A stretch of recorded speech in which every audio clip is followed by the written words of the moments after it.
বর্তমানে বাংলাদেশে আগুন লাগাটা একটা প্রচলিত হয়ে গেছে। কারণ যে পরিমাণে আগুন লাগতেছে এবং যেসব জায়গায় আগুন লাগতেছে এগুলি হচ্ছে পুরো আনএক্সপেক্টেড।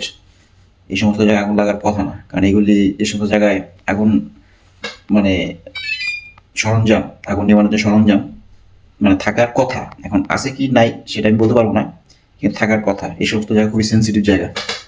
বাংলাদেশের মতো একটা এয়ারপোর্টে এরকম আগুন লাগাটা এটা একটা খুবই দুঃখজনক ব্যাপার।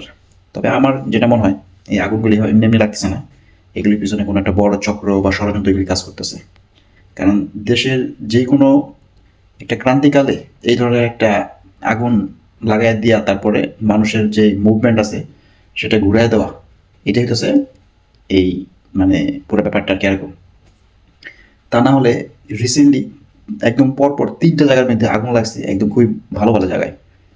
এই মিরপুর একটা গার্মেন্টসে লাগছে, তারপর চিটাগাং ইপিজেড, ভাবলাম সেটাও একটা ঠিক আছে আগুন লাগছে, লাগতে পারে। কিন্তু এয়ারপোর্ট, এটা একটা বাংলাদেশ এয়ারপোর্ট, একটা ইন্টারন্যাশনাল এয়ারপোর্ট, এখানে আগুন লাগার কারণটা কি?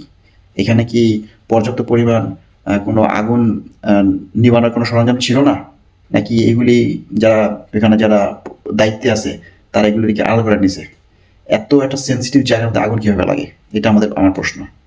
এতটা সেন্সিটিভ জায়গার মধ্যে আগুন কীভাবে লাগে আমি বুঝি না। যে আমরা আসলে কি ওই যে আমাদের যতক্ষণ পর্যন্ত আমাদের উপরে না আসে কোনো কিছু, কোনো যে কোনো ই যদি না আসে ততক্ষণ পর্যন্ত আমরা এটা নিয়ে দৌড়াদৌড়ি করি না। এই যে আজকে আগুন লাগতেছে, এই ২-৩ দিন ধরে যে মোটামুটি ভালো একটা আগুন একটা ক্ষয়ক্ষতি হইতেছে, এগুলির কারণটা কি এবং এগুলির জন্য আমাদের ব্যবস্থাটা কি? এগুলি আসলে আমরা ২-৪-৫ দিন আমরা মানববন্ধন করি, আমরা এটা নিয়ে খুবই ইকস করি যে এগুলি করতে হবে, কিন্তু এই ২-৪ দিন পরে এগুলি শেষ।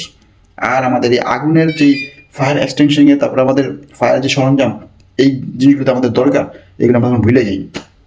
আমরা তখন এগুলিকে দেখে না দেখার ভান করে আমরা এগুলি ফলাই দিই, বা আমরা এগুলি কেয়ারলেস করে ই করে রাখি আর কি। আসলে বুঝতেছি না যে আসলে আমাদের গলতটা কোথায়, আমাদের ভুলটা কোথায়, আমরা কোথায় যাইতেছি বা কোথায় যাওয়ার কথা, কোথায় আমাদের নিয়ে যাওয়া হচ্ছে না। দেশের এই সংকটপূর্ণ একটা অবস্থায় আমাদের এখন বর্তমানে কি করা উচিত সেটা আমাদের সবার ভাবা দরকার। ঠিক আছে, আমরা যে কোনো অকারেন্স হওয়ার ২-৪ দিন মধ্যে আমরা এটা নিয়ে ভাবি, তারপর আর আমরা এগুলি নিয়ে ভাবি না।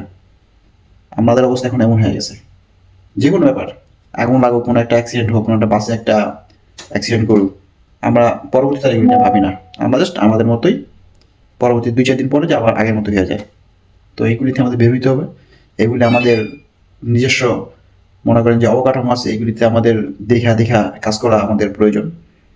কারণ আজকে আপনি এগুলি ফেস করতেছেন, এমন একটা সময় আসবে এগুলি ফেস করার মতো আপনাদের আর সময় থাকবে না।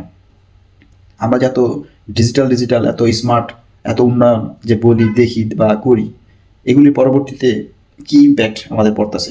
আমাদের এই উন্নয়ন গেল কোথায়? আমাদের এই ডিজিটালাইজেশন গেল কোথায়?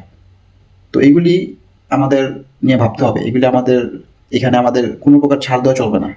আমরা ওই প্রথম ২-৪ দিন মানববন্ধন, তারপরে আমাদের এটা থাকবো, তারপরে থেকে আর আমাদের কোনো এই ব্যাপারে কোনো মতামত বা এই ব্যাপারে আমরা কোনো কথাবার্তা বলতে পারবো না। এগুলি করা যাবে না। আমাদের এগুলি নিয়ে ভাবতে হবে, এগুলি নিয়ে কাজ করতে হবে।